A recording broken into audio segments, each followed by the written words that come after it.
আজ 11ই জানুয়ারি 2026 সাল, বার রবিবার, ঋতু শিশির ঋতু, আয়ন দক্ষিণায়ন।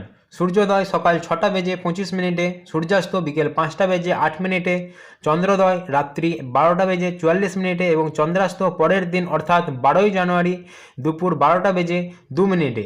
কৃষ্ণপক্ষ অষ্টমী তিথি সকাল 10টা বেজে 20 মিনিট পর্যন্ত থাকিবে এবং তারপর নবমী তিথি লাগিবে এবং তা পরের দিন দুপুর 12টা বেজে 43 মিনিট পর্যন্ত থাকিবে।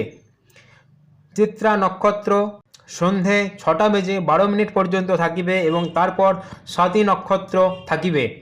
কৌলবকরণ সকাল 10টা বেজে 20 মিনিট পর্যন্ত থাকিবে এবং তারপর তৈতিলকরণ থাকিবে রাত্রি 11টা বেজে 29 মিনিট পর্যন্ত এবং তারপর বাকি রাত্রি গরিজকরণ থাকিবে।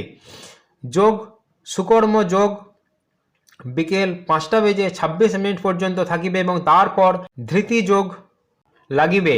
সূর্যদেব আজ ধনু রাশিতে গোচর করছেন এবং চন্দ্রদেব তুলা রাশিতে গোচর করছেন। আজকের শুভ খাদ্য গুড় এবং আজ ভুলেও যেন কোনো লাউয়ের তরকারি খাবেন না, অর্থাৎ ভোজনে লাউয়ের কোনো ব্যবহার আজকে করবেন না। এবং আজ কোনো বিশেষ প্রকারের স্নান আগের দিনে যেরকম হতো আমলকি দিয়ে স্নান আজ না করাই উচিত। আজকাল আমলকি দিয়ে স্নান, এই বিশেষ স্নানের তো বিধি উঠেই গেছে, কিন্তু বিশেষ স্নান বলতে ধরুন কোনো সাবান শ্যাম্পু এই সমস্ত মেখে যে স্নান করা হয় কিংবা কোনো লোশন মেখে যে স্নান করা হয় সেই সমস্ত আজ না করাই উচিত। আজ স্নানের জলে লাল চন্দন মিশিয়ে যদি স্নান করেন তাহলে উপকৃত হবেন। এবার আলোচনা করে নিই আজকের কিছু অশুভ সময় নিয়ে। তার মধ্যে প্রথম রাহুকাল দুপুর 3টা বেজে 47 মিনিট থেকে বিকেল 5টা বেজে 8 মিনিট পর্যন্ত। এই রাহুকালে কোনো নতুন কাজের সূচনা করা থেকে বিরত থাকাই উচিত। গুলিককাল দুপুর 2টা বেজে 27 মিনিট থেকে বিকেল 3টা বেজে 47 মিনিট পর্যন্ত।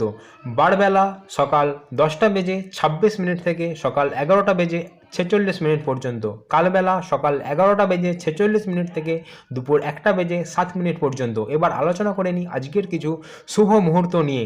তার মধ্যে প্রথম ব্রহ্ম মুহূর্ত ভোর 4টা বেজে 49 মিনিট থেকে সকাল 5টা বেজে 37 মিনিট পর্যন্ত। এই ব্রহ্ম মুহূর্তে ঈশ্বরের নাম জপ ধ্যান আরাধনা করার জন্য আদর্শ সময় হলো ব্রহ্ম মুহূর্ত। অভিজিৎ মুহূর্ত সকাল 11টা বেজে 25 মিনিট থেকে দুপুর 12টা বেজে 8 মিনিট পর্যন্ত। এই অভিজিৎ মুহূর্তে আপনি যে কোনো শুভ কাজের সূচনা করতে পারেন, কিন্তু কোনো বড় মুহূর্ত করতে গেলে আপনাকে আপনার জন্মকুণ্ডলী বিশ্লেষণ করিয়ে মুহূর্ত নির্ধারণ করাই উচিত। অমৃতকাল সকাল 11টা বেজে 6 মিনিট থেকে দুপুর 12টা বেজে 52 মিনিট পর্যন্ত। এছাড়া আরও কিছু শুভ সময় রয়েছে, সেগুলির উল্লেখ করে দিচ্ছি। সকাল 9টা বেজে 6 মিনিট থেকে সকাল 10টা বেজে 26 মিনিট পর্যন্ত। দুপুর 1টা বেজে 7 মিনিট থেকে দুপুর 2টা বেজে 27 মিনিট পর্যন্ত।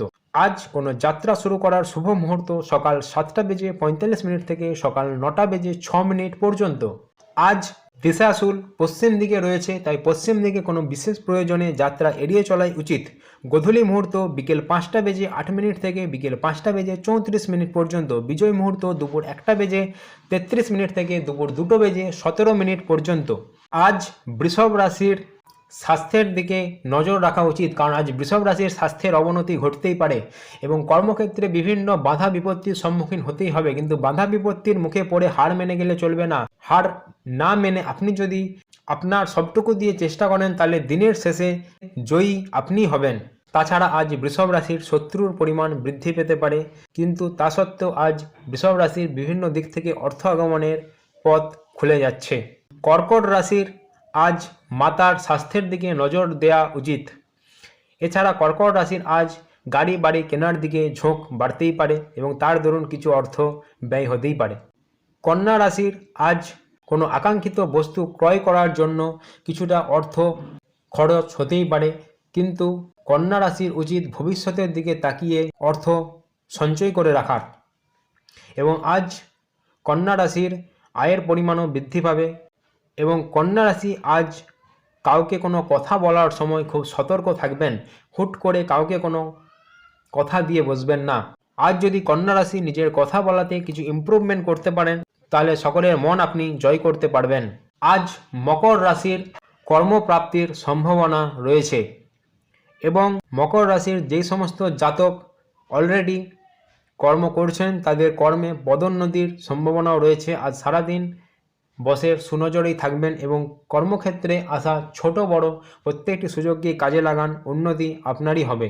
আজ কুম্ভ রাশির উচ্চশিক্ষার যোগ আসতে চলেছে এবং বিদেশেও যদি উচ্চশিক্ষার চেষ্টা করেন তাহলে অবশ্যই সফলতা আপনার হাতে আসবে। এবং কুম্ভ রাশির আজ ঈশ্বরের দিকে, ধর্মের দিকে মন ঝুঁকতেই পারে, তীর্থস্থানে ভ্রমণের যোগ আসতেই পারে, তাই অবহেলা করবেন না। তীর্থস্থানে যদি ভ্রমণের যোগ আসে তাহলে অবশ্যই তীর্থস্থান থেকে ঘুরে আসুন। এছাড়া আজ কুম্ভ রাশির কোনো গুরুর সান্নিধ্যে এসে জীবনের দিশা এবং দশা দুটি পাল্টে যেতে পারে। তো প্রিয় দর্শক, এই ছিল আজকের বিস্তৃত এবং সঠিক পঞ্চাঙ্গ এবং আজকের কিছু শুভ অশুভ সময়। আলোচনাটি যদি ভালো লাগে লাইক করবেন, চ্যানেলটিকে সাবস্ক্রাইব করবেন।